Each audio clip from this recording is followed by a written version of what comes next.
ചുരുക്കി പറഞ്ഞാൽ mobile phone കയ്യിലുണ്ട്, കുട്ടി കൈവിട്ടു പോയി.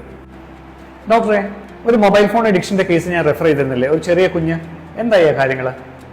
ആ ചെറിയ കുട്ടിയുടെ മൊബൈൽ അഡിക്ഷന്റെ കേസല്ലേ, അത് അവരുടെ രക്ഷിതാക്കൾക്ക് ശരിയായ നിർദ്ദേശങ്ങൾ കൊടുത്ത് അവരുടെ പാരന്റിങ് രീതിയിൽ ചില മാറ്റങ്ങൾ വരുത്താൻ വേണ്ടി പറഞ്ഞപ്പോൾ ആ കുട്ടിയുടെ സ്വഭാവത്തിൽ ഒരുപാട് മാറ്റങ്ങൾ കണ്ടു. 3 വയസ്സിന് താഴെയുള്ള കുട്ടികൾ അമിതമായി സ്ക്രീൻ ടൈം ഉപയോഗിച്ച് കഴിഞ്ഞാൽ അവരുടെ ബ്രെയിനിലെ സ്കിൽ ഡെവലപ്മെന്റ്സിനെയും ഭാഷാ മേഖലയിലെ ഡെവലപ്മെന്റ്സിനെയും ഒക്കെ പ്രതികൂലമായിട്ട് ബാധിക്കും. ഇത് വിർച്വൽ ഓട്ടിസം എന്നൊരു കണ്ടീഷനിലേക്ക് പോകാനുള്ളൊരു സാധ്യതയുണ്ട്.